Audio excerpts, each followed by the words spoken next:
Radio. Bienvenidos a Versión Radio. Abrimos el podcast de Reme Sanz y lo hacemos desde el estudio que lleva su nombre.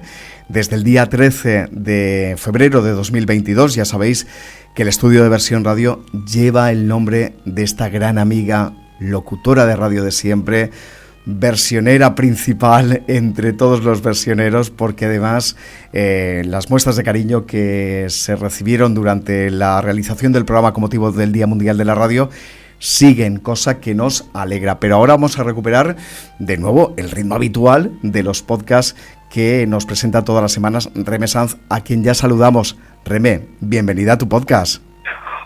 Hola, saludos cordiales. Bueno, a mí me vais a permitir que en primer lugar hoy pues agradezca todas esas muestras de cariño que he recibido, todas esas valoraciones que han hecho por mi profesión, por mi persona, y que han llegado hasta mí gracias a vosotros, a esa idea que tuvisteis de ponerle mi nombre al estudio de Versión Radio. Antonio y Javier, nunca os lo agradeceré bastante y nunca daré suficientes gracias a tantos y tantos mensajes de tantos y tantos amigos y amigas que se han dirigido a mí. De verdad que todavía estoy emocionada cuando recuerdo ese programa en directo del pasado domingo, que fue extraordinario, excepcional. Así que una vez más, mis queridos Antonio y Javier, muchísimas gracias por vuestra iniciativa, que sabéis que me llegó al corazón. Pues sí, gracias, Reme, gracias a ti por haber aceptado, y de haberlo sabido lo hubiéramos hecho incluso antes, mira. Claro, y además que bien, 2 horas y media, 2 horas y media. Nunca es tarde si la dicha es buena. También, y la dicha fue extraordinaria. Bien, pues a lo que vamos. Hoy vamos a seguir hablando de Lourdes, como os prometí. Nos quedamos anteriormente en la zona de los santuarios y vamos a hacer un pequeño recorrido. El punto primero e indiscutible, el corazón y la atracción de Lourdes, es la Gruta de Massabielle. Este nombre en dialecto local significa roca vieja, es la Gruta de las Apariciones. La imagen blanca e inmaculada de María destaca sobre la roca donde se le apareció a Santa Bernardita. La primera aparición tuvo lugar el día 11 de febrero del año 1858. La imagen que allí se venera la realizó el escultor siguiendo las indicaciones que le dio Bernardita, quien al verla terminada dijo: sí, se le parece, pero no es lo mismo.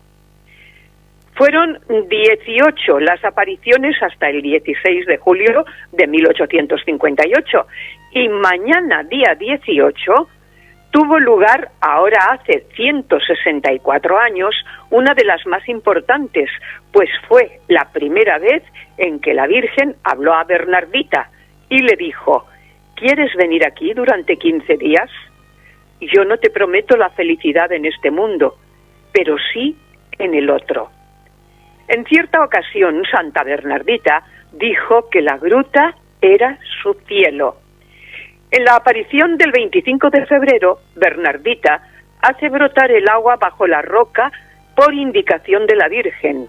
El 2 de marzo, en la 13ª aparición, esta le pide que se levante en ese lugar un santuario y que se vaya en peregrinación.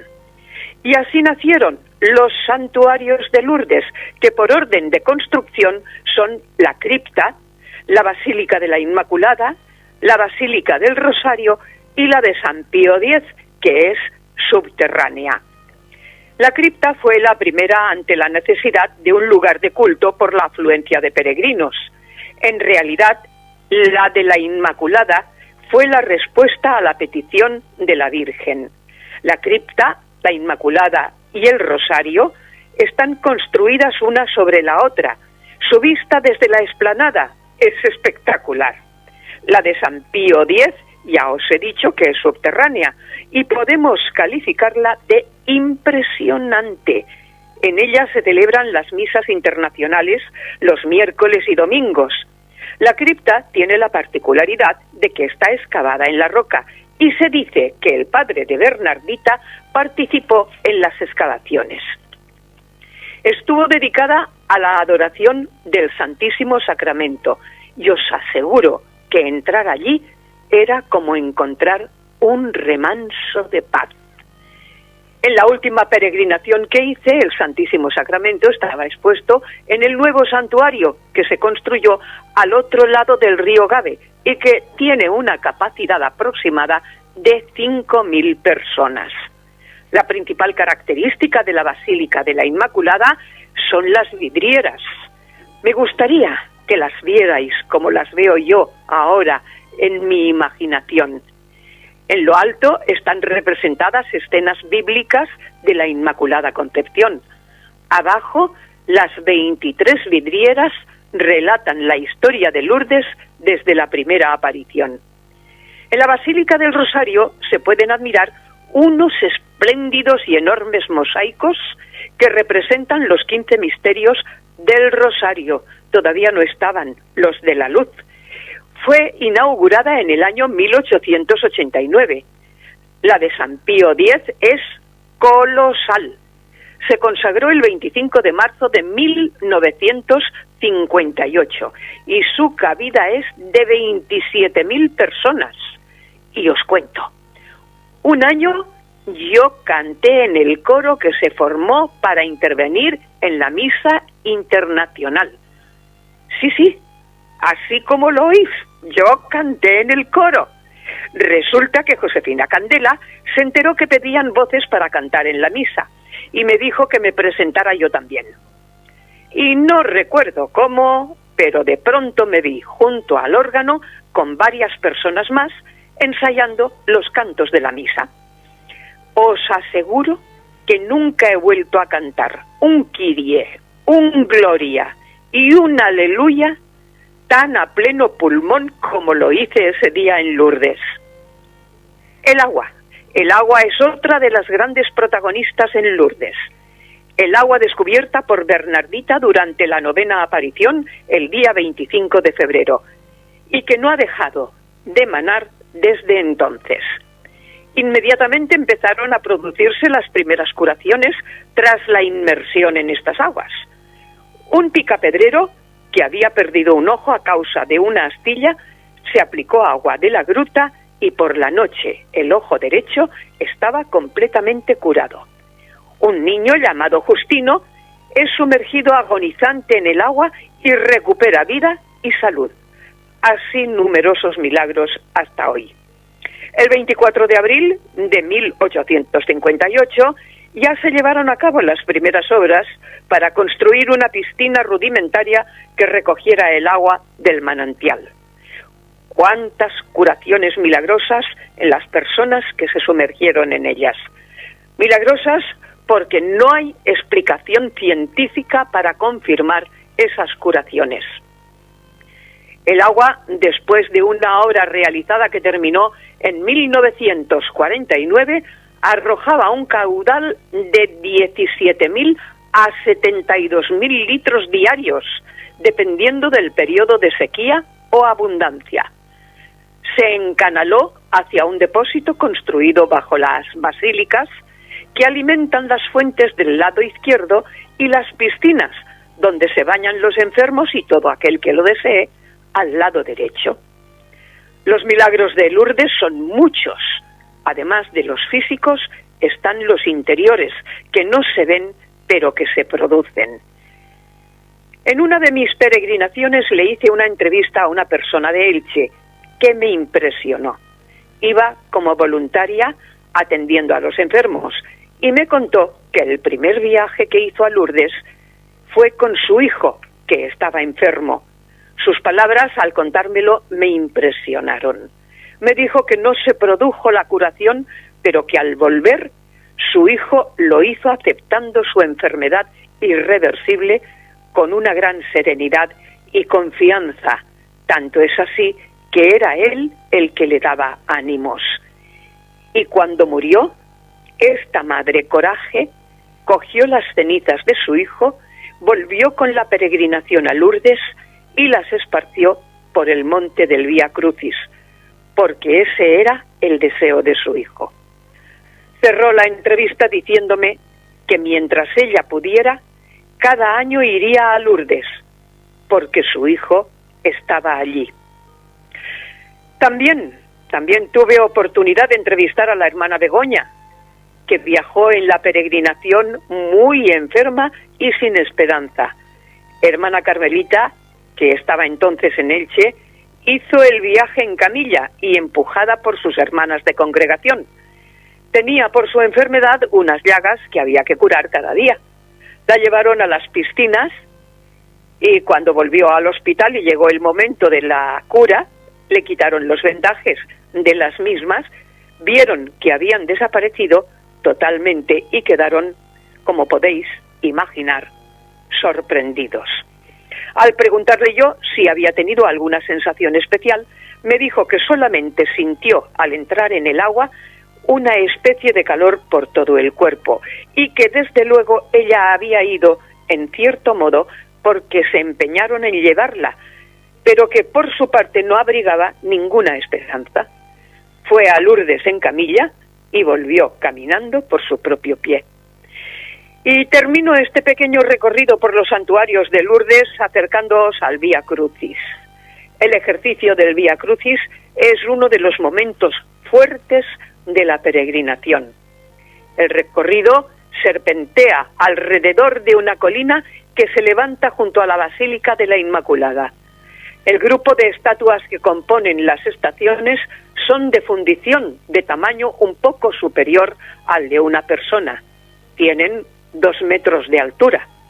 Ver a Jesús con la cruz a cuestas, la caída, el encuentro con su Santísima Madre y culminar en la cima de la colina con las 3 cruces recortándose en el cielo, Jesús en el centro y Nicomedes mesándose los cabellos, la Madre Dolorosa, el discípulo amado.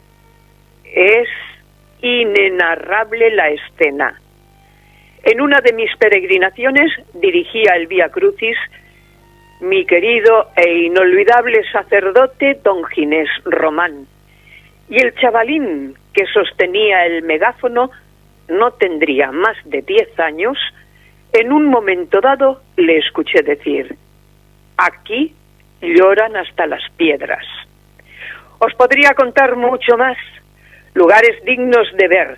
La llamada Catedral Verde, para ir allí hay que coger un autobús. El Castillo Fortaleza, desde cuya terraza se contempla una vista panorámica que es digna de ver. El Museo Le Petit Lourdes, que recrea a pequeña escala cómo era Lourdes en el tiempo de las apariciones. Le Cachot, donde vivía Bernardita con su familia. El Molino de Bolí.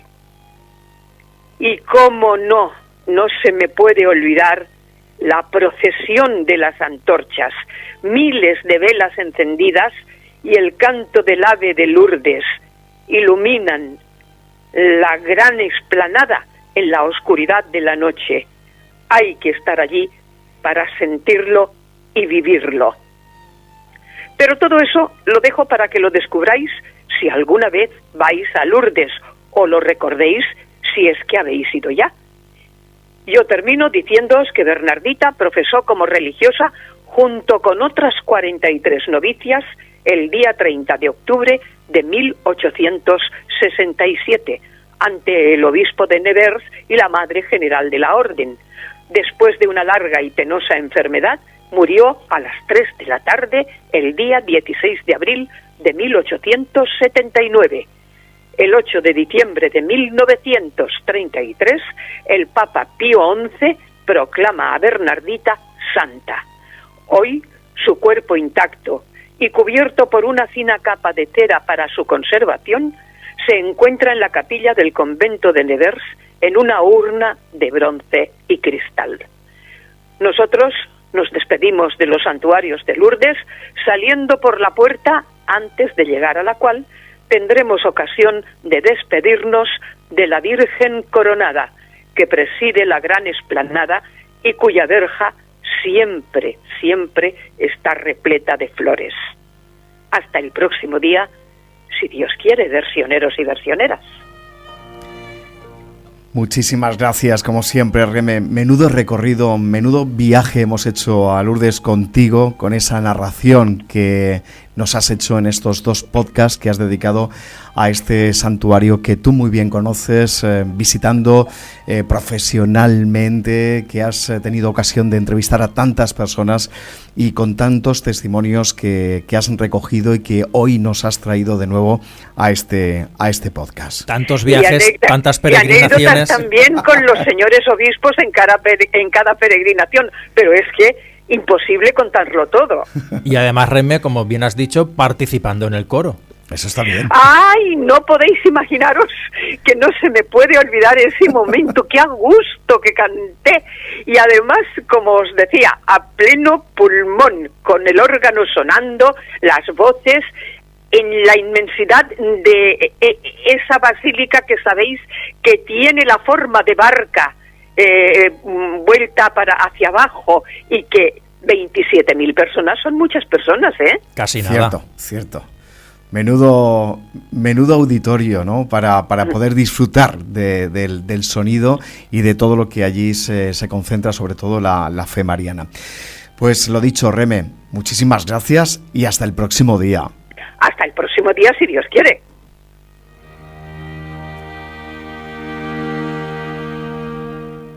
Versión Radio, bien.